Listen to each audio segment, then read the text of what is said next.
Hello दोस्तों, आप सभी का स्टडी 49 में स्वागत है। और आज हम लोग एक नई श्रृंखला की ओर बढ़ रहे हैं और हम लोग आधुनिक भारत स्टार्ट कर रहे हैं। ठीक है दोस्तों, तो आधुनिक भारत की जो श्रृंखला स्टार्ट होगी दोस्तों, वो हमारी स्टार्ट होने जा रही है। एक एक चैप्टर वाइज हम लोग पढ़ेंगे, एक एक चैप्टर वाइज, यानी कि जो भी चीज़ें हों केवल 10 मिनट में हम सारी चीज़ें क्लियर करेंगे। 10 मिनट का शो होगा और 10 मिनट में आपको वो चीज़ मिलेगी जो आप 2 घंटे में पढ़ते हो। ठीक है दोस्तों, और वहीं से हम लोग स्टार्ट करेंगे अपने इसको। तो सबसे पहले हम लोग किसको पढ़ेंगे कि इतिहास क्या होता है, इतिहास की परिभाषा क्या होती है। History is the study of part in present of for the better future, यानी कि वर्तमान और भविष्य के प्रकाश में अतीत की महत्वपूर्ण घटनाओं का क्या किया जाता है, अध्ययन किया जाता है। इसमें दोस्तों जो हमारे वर्तमान की भविष्य की जो घटनाएं होती हैं और जो भविष्य की घटनाएं जो होती हैं उन पर प्रकाश डाला जाता है, तो उसी को हम लोग क्या कहते हैं, इतिहास कहते हैं। या फिर डायरेक्टली शॉर्ट वे में आप कह सकते हो कि जो अतीत की घटनाओं के बारे में वर्णन किया जाता है उसे हम इतिहास कहते हैं। ठीक है दोस्तों, तो सबसे पहले हम आपको बताएं कि शब्द व्युत्पत्ति कैसे हुई। तो इतिहास जो शब्द है उसको इंग्लिश में कहते हैं हिस्ट्री। और हिस्ट्री शब्द कहाँ से आया, एक ग्रीक वर्ड हुआ करता था। कौन सा वर्ड होता था दोस्तों, ग्रीक वर्ड था। और ग्रीक वर्ड कौन सा था, हिस्टोरिया। और हिस्टोरिया शब्द का अर्थ होता है बच्चों इंक्वायरी या रिसर्च कहते हैं, जिसे हिंदी में अनुसंधान के नाम से जानते हैं दोस्तों। क्लियर है दोस्तों, तो आपको समझ आ गया होगा कि हिस्ट्री शब्द कहाँ से आया। हिस्ट्री शब्द हिस्टोरिया से आया दोस्तों। और वो हिस्टोरिया शब्द जो है कहाँ का है, ग्रीक भाषा का शब्द है। इसका अर्थ होता है अनुसंधान करना। आगे चलेंगे दोस्तों, आगे बहुत बढ़िया से पीपीटी को हमने डिस्कस किया अच्छे से। आगे देखेंगे दोस्तों, आगे देखेंगे इतिहास का क्रम क्या होता है दोस्तों। आगे देखते हैं कि इतिहास के विषय के बारे में किसने बताया। तो दोस्तों 484 बीसी की बात है, यानी कि 484 ईसा पूर्व की बात है दोस्तों। यूनान का एक व्यक्ति हुआ करता था जिसका नाम था हेरोडोटस। और हेरोडोटस ने एक पुस्तक लिखी थी जिसका नाम था द हिस्टोरियाज। क्या लिखा था बेटो, द हिस्टोरिका। और द हिस्टोरिका जो था उसमें सबसे इंपॉर्टेंट बात थी, किसका वर्णन किया था उसने, यूनान और फारस के युद्ध के बारे में बात की थी। सबसे पहले इतिहास लिखने का श्रेय हेरोडोटस को जाता है, क्योंकि इन्होंने, प्रश्न पूछा जाएगा आपसे कि इतिहास के पिता किनको कहा जाता है, और क्रमबद्ध तरीके से इतिहास का लेखन किया था इन्होंने। इसी वजह से इनको फादर ऑफ हिस्ट्री कहते हैं, इतिहास का पिता कहा जाता है। ठीक है, किसको कहा जाता है, हेरोडोटस को। आगे चर्चा करेंगे दोस्तों। अगली बात, अगली बात क्या है दोस्तों कि 411 बीसी की बात करूं मैं, तो ये भी यूनान के थे जिनका नाम क्या था, थ्यूसीडाइडीज। क्या नाम था, थ्यूसीडाइडीज नाम था बच्चों। और उन्होंने क्या लिखा था, पेलोपोनेसियाई युद्ध का इतिहास लिखा था इन्होंने सबसे पहले, जो कि स्पार्टा और एथेंस के बीच युद्ध हुआ था। विश्लेषण तरीके से इतिहास इन्होंने लिखा था, यानी कि काफी डीप तरीके से इन्होंने लिखा था। इसी वजह से इनको वैज्ञानिक इतिहास का पिता कहा जाता है, फादर ऑफ साइंटिफिक हिस्ट्री के पिता इनको कहा जाता है। क्लियर है दोस्तों, दो चीज़ों के बारे में हमने क्लियर किया। आगे चलेंगे हम लोग। अब हम लोग बात करेंगे बच्चों कि इतिहास कितने प्रकार का होता है। तो बच्चों इतिहास 3 प्रकार का, एक प्रागैतिहासिक काल जिसे प्री हिस्ट्री कहते हैं, दूसरा होता है आद्यैतिहासिक काल, प्रोटो हिस्ट्री के नाम से जानते हैं, और एक होता है बच्चों ऐतिहासिक काल जिसे हिस्ट्री के नाम से जानते हैं। लिपि व लेखन नहीं है, यानी कि कहने का मतलब है कि प्रागैतिहासिक काल के बारे में ना तो कोई लिपि मिली है, ना ही कोई लिखित साक्ष्य प्राप्त हुए हैं। ठीक है, जैसे इसमें एग्जाम्पल आता है पाषाण युग का, जिसे आप स्टोन एज कहते हो। लिपि तो है, दूसरा आद्य ऐतिहासिक काल में बच्चों लिपि तो है परंतु पढ़ा नहीं गया, स्क्रिप्ट बट नॉट डिस्क्रिपाइड, यानी कि लिपि तो इनकी दी है, लिखित साक्ष्य भी प्राप्त हुए हैं लेकिन उनको पढ़ा नहीं जा सका, जैसे सिंधु घाटी की सभ्यता के। अब आता है बच्चों ऐतिहासिक काल। ऐतिहासिक काल में लिपि भी है और लिखित साक्ष्य भी प्राप्त हुए और उनको पढ़ा भी गया, उनसे हमें जानकारी भी प्राप्त हुई है। कल क्लियर है दोस्तों। आगे हम लोग बात करेंगे इतिहास काल बच्चों। इतिहास जो है वो 3 पार्ट में डिवाइड हुआ। ऐतिहासिक काल, एक प्राचीन भारत जो 600 बीसी से लेकर 712 एडी तक पढ़ेंगे, मध्यकालीन भारत 712 एडी से 1707 एडी तक पढ़ेंगे, और आधुनिक भारत 1707 से 1947 ईस्वी तक पढ़ते हैं। तो ये था तुम्हारा हिस्ट्री का डिवाइडेशन, हिस्ट्री को किस तरीके से डिवाइड किया गया। क्लियर होगा दोस्तों, आशा करता हूँ बहुत अच्छा आपको लग रहा होगा, क्योंकि इसको लिखने का तरीका ही हमने थोड़ा अलग तरीके से रखा है। जो आप 10 घंटे में पढ़ोगे वो हम आपको कम से कम समय में क्लियर करेंगे। क्लियर दोस्तों, आगे चलते हैं हम लोग, आगे देखते हैं। आज हम अपना पहला चैप्टर स्टार्ट करने जा रहे हैं दोस्तों, पहला चैप्टर। और पहला चैप्टर हमारा है, यूनिट फर्स्ट पढ़ेंगे, यूरोपीय कंपनियों का भारत में आगमन। यहीं से हमारा आधुनिक भारत स्टार्ट होता है। क्लियर। इसमें हम लोग क्या क्या पढ़ेंगे दोस्तों, इसको देखेंगे। पुर्तगालियों के बारे में पढ़ेंगे, डच के बारे में पढ़ेंगे, अंग्रेज के बारे में पढ़ेंगे, डेनिस के बारे में पढ़ेंगे और फ्रांसीसियों के बारे में पढ़ेंगे। क्लियर। आगे चलते हैं दोस्तों। अब कुछ यहाँ मैप पे आप लोग समझेंगे और इसको समझने की कोशिश करेंगे बच्चों।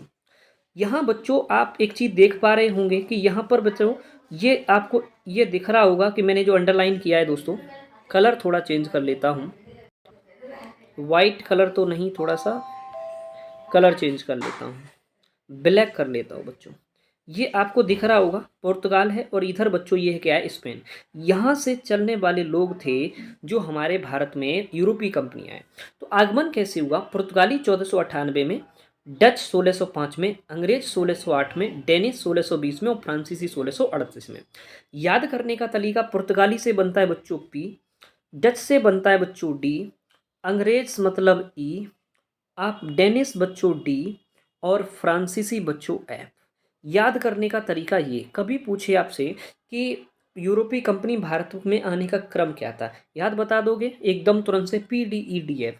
पी से बच्चों पुर्तगाल, डी से डेनिस डच सॉरी, ई से अंग्रेज, डी से डेनिस हो जाएंगे और एफ से क्या हो जाएंगे, फ्रांसीसी हो जाएंगे। क्लियर है दोस्तों। अब आगे देखते हैं। अब यहाँ पर बच्चों एक चीज़ समझने वाली है, उसको समझते हैं। ये पुर्तगाल से चलने वाले व्यक्ति थे, स्पेन स्पेन से चलने वाले व्यक्ति थे और ये अफ्रीका महाद्वीप का कॉन्टिनेंट पड़ता है, सबसे कोप ऑफ हुड बोलते हैं। और ये बच्चों इंडिया पड़ता है, ये वाला पोर्शन किसका पड़ता है, इंडिया। ये लोग ये रास्ता अपनाते हुए यहाँ अफ्रीका के सबसे दक्षिणी बिंदु कोप ऑफ हुड से और वहाँ से एंट्री मारते हुए इस तरीके से भारत में एंट्री किए थे। आशा करता हूँ आपको ये मैप अच्छे से समझ में आ गया होगा। आगे हम लोग बात करेंगे। अब हम बात करेंगे कि इनकी पहली कंपनियां कहाँ कहाँ स्थापित थीं दोस्तों। तो यहाँ से भी क्वेश्चन बहुत ज़्यादा पूछा जाता है। तो बच्चों सबसे पहले हम लोग बात करेंगे पुर्तगालियों की, क्योंकि पुर्तगाली भारत में आए थे तो उन्हीं की कंपनी की बात करेंगे। तो बच्चों पुर्तगाली भारत में आए थे 1498 ईस्वी में और सबसे बाद में 1961 ईस्वी में ये भारत से गए हुए थे। क्लियर है दोस्तों। अब आगे देखते हैं।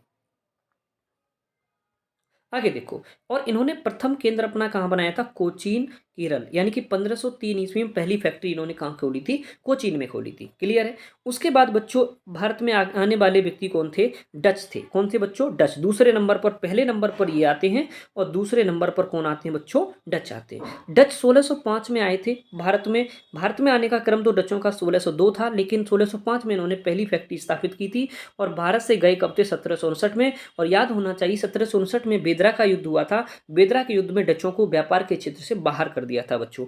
और इन्होंने 1605 में पहली फैक्ट्री अपनी आंध्र प्रदेश के मुसलीपट्टनम में स्थापित की थी। क्लियर है दोस्तों। आशा करता हूं आगे। तो डचों का पहला केंद्र भी कहाँ, मुसलीपट्टनम में भी खोला गया था। तीसरा पॉइंट किसका था बच्चों, तीसरा पॉइंट था किसका, अंग्रेजों का। अंग्रेज भी भारत में आए थे और उन्होंने 1608 में भारत में एंट्री किए थे और 1947 में भारत से गए थे। इन्होंने 1611 में पहली फैक्ट्री, 1611 में पहली फैक्ट्री, प्रथम केंद्र उन्होंने मुसलीपट्टनम आंध्र प्रदेश में स्थापित किया था, जबकि इनका ये अस्थाई फैक्ट्री थी और स्थायी फैक्ट्री इन्होंने सूरत में स्थापित की थी। क्लियर है दोस्तों। आगे बात करेंगे। चौथा नंबर बेटा किसका आया था, डेनिस का। तो बच्चों डेनिस जब आए थे 1616 में और इन्होंने 1620 में पहली फैक्ट्री स्थापित की थी और भारत से छोड़ करके कब हुए, 1745 में। इनका प्रथम केंद्र बच्चों कहाँ था, ट्रांकेबार में। किसमें बच्चों, ट्रांकेबार जो तमिलनाडु में पड़ता है, वहां पर इन्होंने अपना प्रथम केंद्र स्थापित किया था। क्लियर है दोस्तों। आगे देखेंगे।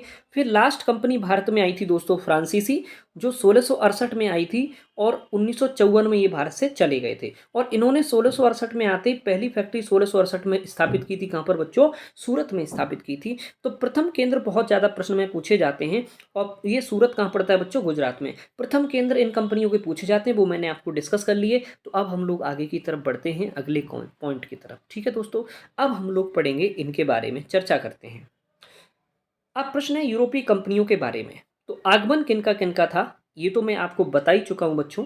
क्या क्या बता चुका हूँ, इसको थोड़ा इधर कर देता हूँ। पहले कौन आए थे, पुर्तगाली, फिर कौन आए, डच, अंग्रेज, डेनिस और फ्रांसीसी। ये 5 कंपनियां थीं जिनको याद करने का तरीका है पी डी ई और बच्चों डी एफ। क्यों, पुर्तगाली P for, D for Dutch, E for अंग्रेज और डी फॉर डेनिश और एफ फॉर फ्रांसीसी। तो ये ट्रिक याद रखना, भारत में आगमन आने का कंपनी ये कब था, PDETF। ओके, अब इनकी स्थापना कब कब हुई बच्चों? पुर्तगाली ईस्ट इंडिया, पुर्तगाली कंपनी जो थी उसका नाम था पुर्तगाली ईस्ट इंडिया कंपनी, जिस कब के उसका प्रथम नाम था एस्तादो द इंडिया बोला जाता था, और इसकी स्थापना 1498 में पुर्तगाल में की गई थी। ब्रिटिश ईस्ट इंडिया कंपनी की स्थापना 1600 में की गई थी, 31 दिसंबर सन 1600 ईस्वी में की गई थी। ठीक है, उसके बाद तीसरा है बेटो बेरेंद्रे ओस्ट इंडिसे कंपनी, जिसे डच ईस्ट इंडिया कंपनी के नाम से जाना जाता है। 1602 ईस्वी में स्थापना हुई थी, भारत में 1605 ईस्वी में स्थापना हुई थी। ठीक है, उसके बाद बच्चों डेनिश ईस्ट इंडिया कंपनी 1616 में, जबकि भारत में इसकी स्थापना 1620 ईस्वी में हुई थी। कंपनी देश इंदसे ओरियंतलेस, फ्रांसीसी कंपनी ईस्ट इंडिया कंपनी का नाम 1664 में इसकी स्थापना फ्रांस में हुई थी, जबकि भारत में 1668 ईस्वी में इसकी स्थापना हुई थी। क्लियर है दोस्तों? आशा करता हूं आपको ये PDF भी अच्छे से समझ में आ गई होगी। नेक्स्ट पर देखते हैं हम लोग आगे बच्चों, हम लोग अब डिस्कस करने वाले हैं कि भारत आगमन के कारण क्या थे दोस्तों। भारत आगमन के कारण क्या थे? Reason for the arrival of European company in India. प्रमुख कारण क्या था? तो बच्चों प्रमुख कारण था मसाला व्यापार। क्या था बच्चों? मसाला व्यापार था। ठीक है, मसाला व्यापार का कारण क्या बना? 1653 में उस्मानिया सल्तनत का कुस्तुतुनिया व एशिया माइनर पर क्या कर लिया? कब्जा कर लिया गया था। अब ये जो रास्ते थे एशिया, मध्य एशिया के रास्ते जो थे बच्चों, वो सब बंद कर दिए गए कि अरबियों ने उस पर अधिकार कर लिया, और जब अरबियों ने अधिकार कर लिया तो यूरोपियंस को इधर आने से मना कर दिया। जबकि 1653 की बात है। यूरोप में पुनर्जागरण जब हुआ दोस्तों, यूरोप वाले कंट्रियों में, तो वहाँ क्या क्या काम हुए उन चीज़ों को ध्यान से समझते हैं। यहाँ पर मसाला व्यापार अवरुद्ध, अरबी नियंत्रण हो गया था, जिससे कि वो रास्ते बंद कर दिए। यूरोप में जब पुनर्जागरण हुआ तो वहाँ पर मानवतावाद, वैज्ञानिक दृष्टिकोण पर ध्यान दिया गया, धर्म सुधार पर ध्यान दिया गया दोस्तों। अब इन चीज़ों को जब देखा जाए तो मसाला व्यापार करने के लिए इनके पास कोई रास्ते नहीं थे। नवीन समुद्री मार्गों की इनको खोज की आवश्यकता पड़ी। तो बच्चों इसी के आधार पर जरा आप देखेंगे तो ब्राज़ील की, जब यूरोपियन कंट्री के लोग बाहर निकले अपने रास्तों को ढूंढने के लिए, तो ब्राज़ील यानी कि ब्राज़ील जो था तो बच्चों पुर्तगाल, और 1492 ब्राज़ील की खोज पुर्तगाल के द्वारा की गई। 1492 में अमेरिका की खोज बच्चों कोलंबस ने की, जो कहाँ का निवासी था? स्पेन का निवासी था। कई बार क्वेश्चन एग्जाम में पूछा गया। 1498 ईस्वी में भारत आया वास्को डी गामा, तो भारत के लिए नए समुद्री मार्ग की खोज किसने की? वास्को डी गामा ने की। ऑस्ट्रेलिया कौन गया बच्चों? जेम्स कुक गया, जो ब्रिटेन का निवासी था। इसने ऑस्ट्रेलिया के लिए समुद्री मार्ग की खोज की। और न्यूजीलैंड व तस्मानिया की खोज तस्मान के द्वारा, जो हॉलैंड के निवासी थे, इनके द्वारा की गई। यहाँ से भी बच्चों क्वेश्चन किए जाते हैं। आगे चलते हैं हम। अब हम लोग सिंपली आज बात करेंगे बच्चों पुर्तगालियों के बारे में। पुर्तगाली 1498 में आए थे और 1961 ईस्वी में भारत से गए थे। अब जरा देखते हैं, इस मैप को जरा ध्यान से देखना है आपको। चलिए देखिए बच्चों, ये पड़ता है पुर्तगाल, और पुर्तगाल की राजधानी कहाँ पड़ती है बच्चों? लिस्बन। और यहाँ से देखो जरा, यहाँ से व्यक्ति चले इस तरीके से, ये देखो एक ये रास्ता है और एक इधर से। तो यहाँ से बच्चों जाने के बाद ये आए, और यहाँ पर एक पॉइंट पड़ता है कोप ऑफ हुड। क्या पड़ता है बच्चों? केप ऑफ हुड होप पड़ता है बच्चों। ये अफ्रीका का सबसे दक्षिणतम बिंदु रहता है, और यहाँ से होते हुए मेलिंदी, और मेलिंदी से होते हुए सीधे भारत के लिए, इंडिया के लिए पहुँच जाते थे। इस तरीके से इन्होंने क्या किया था? भारत के लिए एक नए समुद्री मार्ग व्यापार करने के लिए खोज की थी। क्लियर है? क्योंकि उस समय बच्चों यहाँ मसालों की आवश्यकता इसलिए थी कि इधर मसाले, यहाँ मीट बहुत ज़्यादा खाई जाती है, और यहाँ पर मसाले ज़्यादा आवश्यकता थी। यहाँ पर इतनी, ये तो मसाले उनको पता था कि हम दक्षिण एशिया से ही ला सकते हैं, और दक्षिण एशिया में भारत और इंडोनेशिया इसके सबसे बड़े वो उत्पादक राज्य माने जाते थे उस समय। ठीक है, आगे चलते हैं हम बच्चों,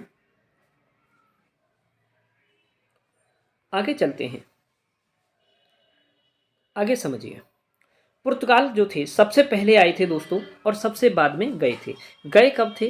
1961 में, और आए कब थे? 1498 ईस्वी में। ठीक है दोस्तों, यूरोप में पुनर्जागरण हुआ। तो बच्चों यहाँ पर एक यूरोप का, उस समय पुर्तगाल का एक राजकुमार हुआ करता था जिसका नाम था Henry the navigator. Henry the navigator के नाम से जानते हैं बेटा। इसकी जो दृष्टिकोण था वो वैज्ञानिक दृष्टिकोण था। इसने वो ऑर्डर दिया, सभी को आदेश दिया कि आप भारत के लिए दक्षिण एशिया से हमारे लिए मसाले लेके आइए और इसके लिए नवीन मार्गों की खोज करिए। सभी लोगों से कहा। जब सभी से कहा तो इस बात को देख कर के बच्चों सभी लोगों ने इस पर काम करना शुरू किया। तो पहली बार प्रथम प्रयास किसने किया था? 1487 ईस्वी में किया गया था दोस्तों, जिसका नाम था बार्थोलोम्यू डियाज। क्या था बच्चों? बार्थोलोम्यू डियाज था।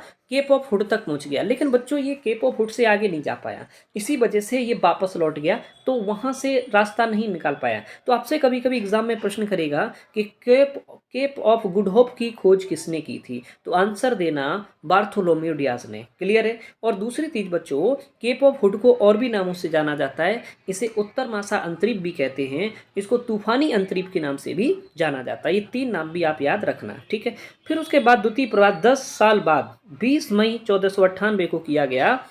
कब बच्चों? वास्को डी गामा के द्वारा। केप ऑफ गुड होप दक्षिण अफ्रीका होते हुए भारत कहाँ पहुंचा बच्चों?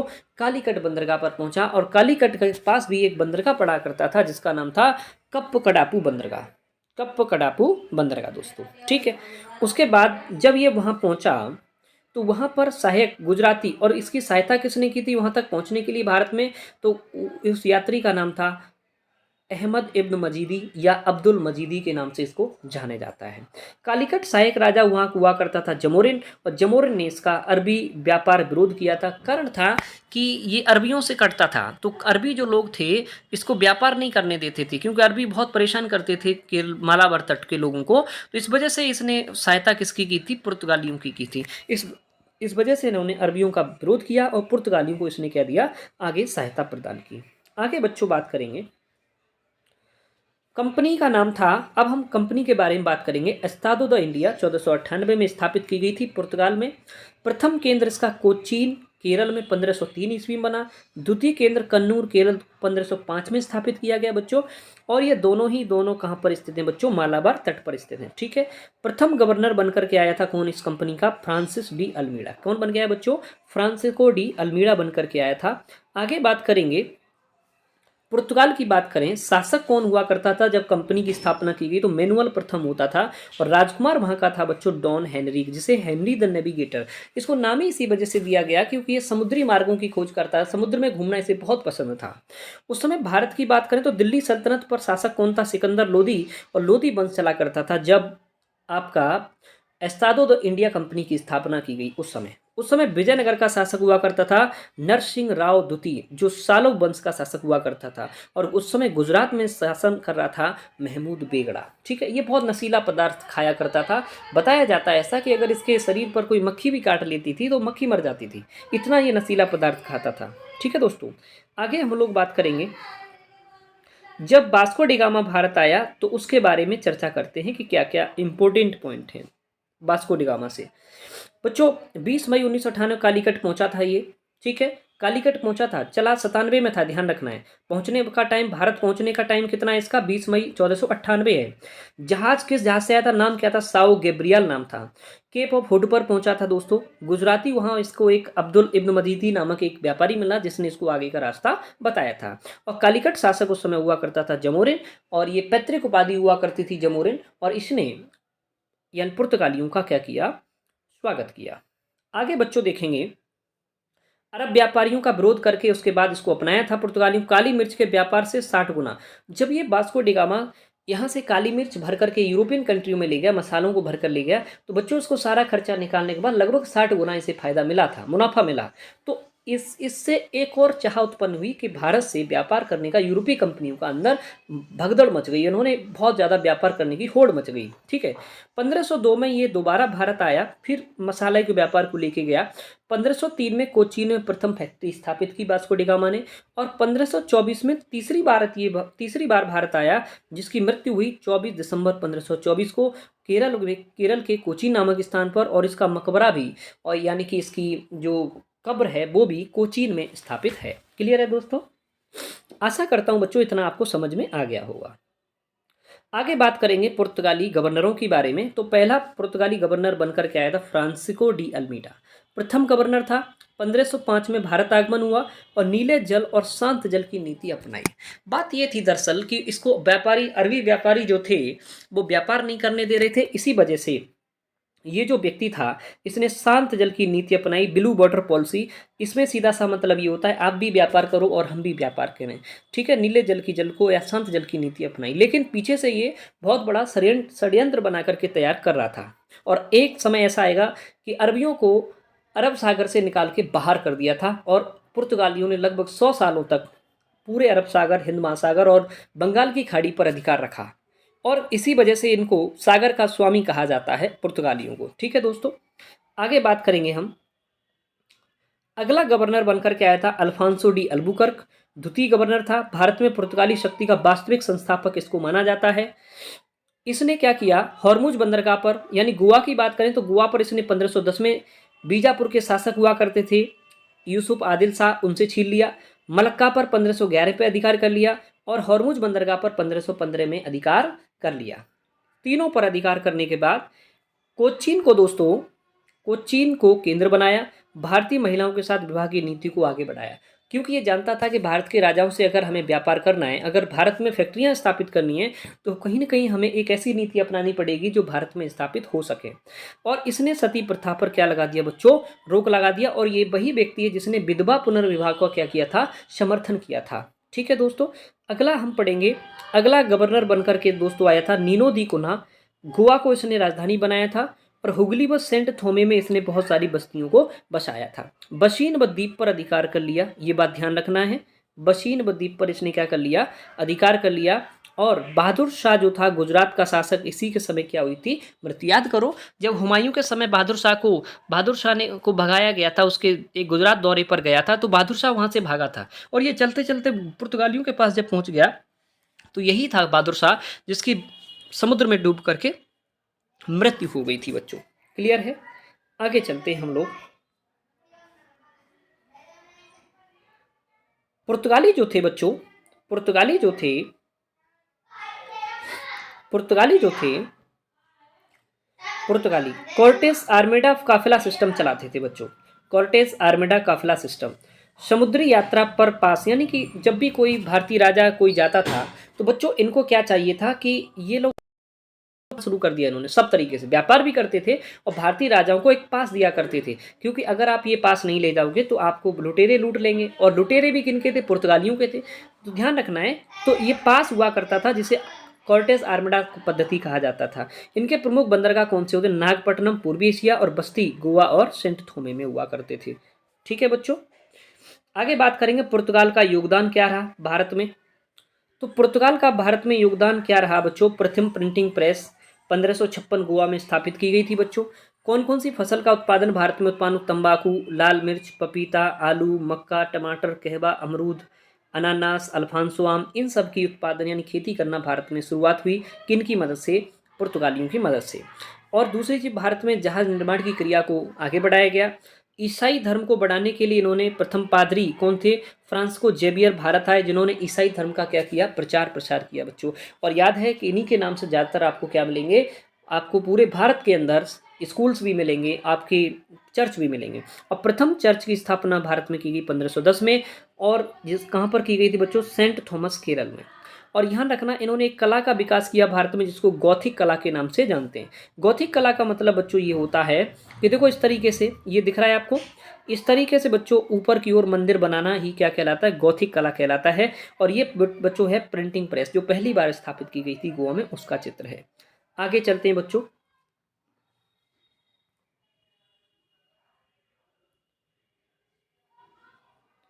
आगे बच्चों है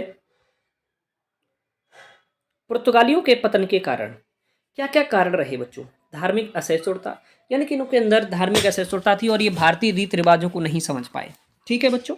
अगला यूरोपीय कंपनियों से संघर्ष, यानी कि जो यूरोपीय कंपनियां लगातार भारत में आती रहीं, उनसे भी इन्हें लड़ना पड़ा, उनसे भी संघर्ष करना पड़ा, जिसके कारण ये उनके सामने नहीं टिक पाए, ठीक है दोस्तों। अगला इनका एक और कारण था बच्चों कि कॉर्टेज आर्मडा काफिला समुद्री लूट की नीति, यानी कि जो समुद्री लूट करते थे, यानी कि ये पास देते थे उसके बाद भी भारतीय राजाओं को लूट लेते थे। और हुगली को इन्होंने क्या बना लिया था, लूटपाट का केंद्र बना लिया था बच्चों, ठीक है। स्वतंत्रता प्राप्ति के समय गोवा गवर्नर बोस्सा हुआ करता था जो कमजोर था। अंतिम गवर्नर इनका 1961 में मैनुअल एंटोनियो रहा बच्चों 1958 से 1961-86 तक। और यहाँ पर 1961 में बच्चों ऑपरेशन विजय चलाया गया था भारत की तरफ से। और ऑपरेशन विजय की से ही भारत को क्या किया गया, आज़ाद कराया गया बच्चों। और पुर्तगाली बस्ती गोवा दमन द्वीप पर क्या कर लिया, भारत को विलय कर लिया भारत ने इस चीज़ को। और उस समय बच्चों वहाँ पूरे गोवा में समान नागरिक संहिता को, यूनिफॉर्म सिविल कोड को अप्लाई कर दिया गया। और उसके बाद 19 दिसंबर 1961 को गोवा को पूर्णतः आज़ाद करा दिया गया। और 19 दिसंबर को ही गोवा मुक्ति दिवस मनाया जाता है। आपको आशा करता हूँ बच्चों ये समझ में आ गया होगा। अब हम बात करते हैं क्विक रिवीजन की। ये क्विक रिवीजन क्या था। 20 मई 1858 को वास्को डी गामा भारत आगमन। 1503 में कोचीन प्रथम फैक्ट्री केंद्र बनाया। 1505 में बच्चों फ्रांसिस डी अल्मीडा प्रथम पुर्तगाली गवर्नर बना। 1510 में अल्फांसो डी अल्बुकर्क गोवा पर कब्जा कर चर्च सेंट थॉमस केरल में स्थापित किया। 1530 में नीनो दी कुन्ना ने गोवा को राजधानी बनाया। आगे बच्चों देखेंगे 1556 में प्रथम प्रिंटिंग प्रेस स्थापित की गई। 1661 में राजकुमारी कैथरीन का बेटा राजकुमार चार्ल्स से विवाह किया गया था। और इसी विवाह में इन्होंने मुंबई को दहेज में दिया था बच्चों, याद रखना है। 1961 में ऑपरेशन विजय के थ्रू पूरे गोवा दमन द्वीप पर अधिकार कर लिया गया और उसे भारत में मिला दिया गया। और ये आपका पुर्तगाली का टॉपिक क्या हो गया बच्चों, समाप्त हो गया। आशा करता हूँ आपको ये पूरा टॉपिक भलीभांति प्रकार से समझ में आ गया होगा। जय हिंद, जय भारत।